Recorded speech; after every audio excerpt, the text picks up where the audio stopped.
चलो अब next topic देखते हैं। पेज नंबर 2 और पेज नंबर 3 का हाफ में है ये। टॉपिक का नाम है अपना 1.1 जीवों के विकास में आवास और उसका प्रभाव, ठीक है।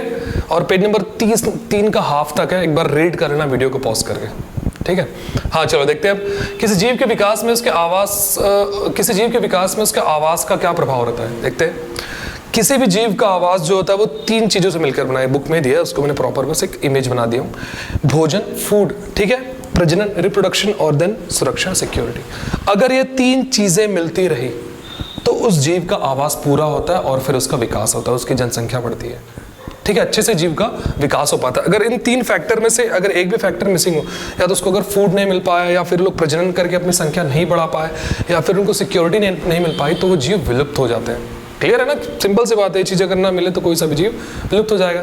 और उन विलुप्त हुए जीवों में से कुछ जीव मैंने यहाँ पे लिखा हूँ, देखो। एक गिद्ध, तुमने तो गिद्ध शायद देखा भी नहीं होगा। मैंने देखा हूँ जब क्लास 3-4 में था, तो डूंगरगढ़ के आसपास की बहुत सारी पहाड़ियों में गिद्ध मैंने देखा हूँ।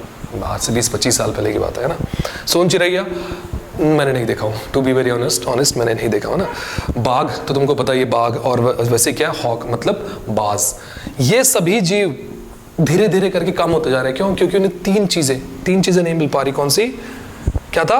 भोजन, प्रजनन और सुरक्षा। अगर इन 3 में से कोई सा भी एक भी कम होता है तो उनकी आबादी कम होने लगती है। पहले बमलेश्वरी मंदिर में हम लोग चढ़ते थे और आसपास में जो घूमने का जो एरिया है ना, वहाँ पे बहुत सारे बाज उड़ते हुए दिखाई देते थे।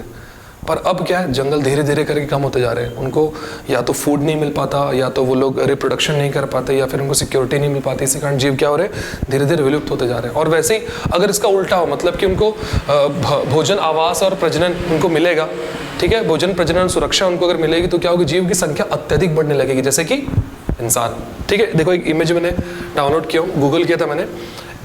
ओवर पॉपुलेशन इतनी बड़ी प्रॉब्लम बनते जा रही है हमारे देश की। ये थोड़ा सा टॉपिक से अलग जा रहा हूँ मैं, बट जान लो, फिर से आऊँगा टॉपिक में घूम के मैं। ओवर पॉपुलेशन हमारे देश की, हमारे दुनिया की इतनी बढ़ती जा रही है। देखो हमारे देश का एक मैप देखो, थोड़ा सा ब्लर दिख रहा होगा तुमको, मैं एक्सप्लेन करता हूँ। ये जो नीचे वाला जो ब्लू वाली जो लाइन है, ये इंडिया की पॉपुलेशन है ना, और ऊपर वाली क्या, चाइना की है। चाइना की 1.39 करोड़ और अपनी 1.35, मतलब हम सिर्फ 4-4.5 करोड़ बस पीछे किससे, चाइना से। अगर ऐसे ही रफ्तार बढ़ते रहा तो हम तो सबसे पहले आगे आ जाएंगे ना। एक और चीज, हाँ ये चीज मैं तुमको बताना चाह रहा था। अगर तुमको टीचर बोलते हैं कि बेटा पढ़ो, है ना, पढ़ने से आदमी का विकास होता है, हम समझदार होते हैं, उसका एक और एग्जांपल बता रहा हूँ कि पढ़ने से क्या होता है। ये एक मैंने मैप डाउनलोड किया हूँ। इसमें जो डार्क वाला जो एरिया दिख रहा है ना, ये डार्क वाला एक्चुअली ये हाईली लिटरेसी रेट है इसमें, मतलब कि शिक्षा का जो दर है यहाँ पे सबसे ज्यादा है। जिस स्टेट में शिक्षा का दर ज्यादा है, उस स्टेट में देखो आबादी कम है। ये जो ग्रीन वाले दिख रहे हैं, जो येलो वाले दिख रहे हैं, ठीक है, सॉरी पर्पल नहीं, ये जो ग्रीन वाले दिख रहे हैं, तो जिस स्टेट की क्या लिटरेसी रेट, मतलब कि साक्षरता दर अधिक है, उस देश के, उस स्टेट का क्या है, जनसंख्या दर भी कम है उसकी। तो शिक्षा का एक और बेनिफिट होता है, क्या होता है, हम थोड़े से कम प्रजनन करते हैं, ठीक है। खैर हाँ, वापस आते हैं टॉपिक पे। अब उस पेज में 2 क्वेश्चन दिए हुए हैं, 2 डॉट दिए हुए, देखो। क्या मनुष्य की बढ़ती आबादी का, इसमें ब्लर दिख रहा है, तुमको बुक में पढ़ना पड़ेगा। क्या मनुष्य की बढ़ती आबादी का बाघों की संख्या पर असर पड़ रहा है? हाँ पड़ रहा है। कैसे?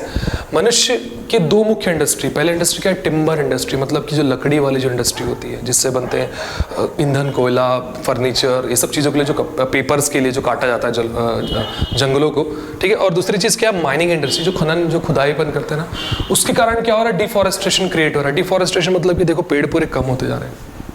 वापस क्वेश्चन में आता है ना, क्वेश्चन क्या था कि बाघों की जनसंख्या में जो कमी आ रही है, उसका क्या हमारा भी योगदान है कि उसमें हमें निपटाया है सब चीज, याद रखना। हमारे 2 इंडस्ट्री कौन कौन सी थी, टिम्बर इंडस्ट्री मतलब कि लकड़ी की इंडस्ट्री, और दूसरी कौन सी थी, माइनिंग इंडस्ट्री। इन्होंने इतना ज्यादा खनन किया है कि डिफॉरेस्टेशन क्रिएट हो गया। देखो इतनी लकड़ी खुदाई की हमने, इतनी लकड़ी काटे हैं, जिससे देखो डिफॉरेस्टेशन क्रिएट हो रहा है। जिससे क्या होगा, उनके आवास में जो 3 चीजें होती है, भोजन, प्रजनन और सुरक्षा, ये कहाँ मिल पा रहा है उनको, ना बराबर से फूड मिल पा रहा है। क्यों? क्योंकि बाघ का जो टेरिटरी, जो एरिया होता है, बहुत ही लंबा होता है, बहुत बड़ा एरिया वो लोग कैप्चर करके रखते हैं। अब इंसान धीरे धीरे कैप्चर कर रहा है, तो उनको फूड नहीं मिल पा रहा है, प्रजनन के लिए जगह नहीं मिल पा रही है, उनको सिक्योरिटी नहीं मिल पा रही। सिक्योरिटी तुमको पता है, देखो साले चोर लोग मार के उसका फोटो खिंचाए हुए हैं।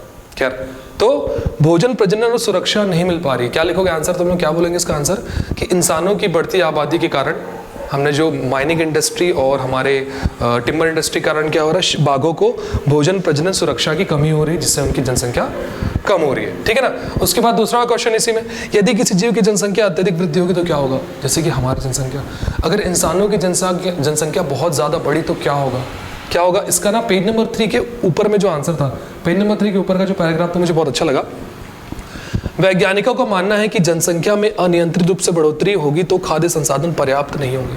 मतलब कि हमारी जनसंख्या अगर बहुत ज़्यादा हो जाएगी तो हमको सबसे पहले प्रॉब्लम आएगी फूड की, वाटर की। सिंपल ना, तुमने सुना होगा जो थर्ड वर्ल्ड वॉर जो होगा वाटर बेस्ड होगा, मतलब कि पानी के कारण तीसरा विश्व युद्ध होगा। हालांकि ये सब ऐसी बात है, एक बात बोल रहा हूँ मैं कि जो जिस रफ्तार से हमारी जनसंख्या बढ़ रही है, हमको खाद्य संसाधन कम होंगे, हमको पानी कम होगा, जिससे क्या होगा, हमारे बीच में संघर्ष ज़्यादा होगा। ठीक है, इस आंसर को पढ़ना मुझे बहुत अच्छा लगा।